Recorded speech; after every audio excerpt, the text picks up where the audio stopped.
Hello friends. അപ്പോൾ രാവിലെ തന്നെ അടുക്കളയിലോട്ട് കയറി കേട്ടോ. പെട്ടെന്ന് തന്നെ ജോലികളൊക്കെ തീർത്ത് നമുക്ക് എവിടെയെങ്കിലും സമാധാനത്തോടെ ഇരിക്കാമല്ലോ.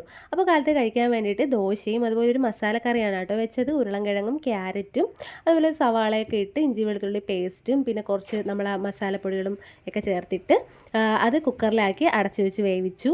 പിന്നെ കറിക്ക് വേണ്ടിയിട്ടുള്ള തേങ്ങയെല്ലാം ഞാൻ ഇതുപോലെ പിച്ചാത്തിട്ട് എൻ്റെ കയ്യിൽ നിന്നാണ് കേട്ടോ എടുക്കണം. എനിക്ക് ഇതാണ് എളുപ്പം.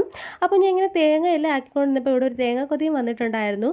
അധിക നേരം ഞാൻ അവനെ നിർത്തിയില്ല. അവിടെ നിന്ന് ഓട്ടിച്ചേട്ടാ അവനെ നിർത്തിയാൽ എനിക്ക് പണി കിട്ടും. അപ്പോൾ കുറേ നാളായി ഞങ്ങൾക്ക് കൊഞ്ച് കിട്ടിയിട്ടേ. അങ്ങനെ കൊഞ്ച് ഇന്ന് നമ്മളെ മീൻകാരൻ മാമൻ വന്നപ്പോൾ കൊണ്ടുവന്നു. അങ്ങനെ അത് കൈയോടെ വാങ്ങി. പക്ഷേ സംഭവം അത്യാവശ്യം വലിയ കൊഞ്ചായിരുന്നു. തോടെല്ലാം കളഞ്ഞു വന്നപ്പോഴത്തേക്കും ഒട്ടുമില്ല. കുറച്ചേ ഉണ്ടായിരുന്നുള്ളൂ. അങ്ങനെ അതിന് മഞ്ഞപ്പൊടിയും കുറച്ച് മുളക് പൊടിയും ഉപ്പും കരിവേപ്പിലയും കൂടെ ചേർത്തിട്ട് നന്നായിട്ട് മിക്സ് ചെയ്ത് മാറ്റി വെച്ചു കേട്ടോ. ഞാൻ വേറെ മസാലപ്പൊടിയൊന്നും ചേർക്കില്ല. അത്ര മാത്രമേ ചെയ്യുള്ളൂ. പിന്നെ ചൂര മീനാണ് കേട്ടോ കറി വെച്ചത്.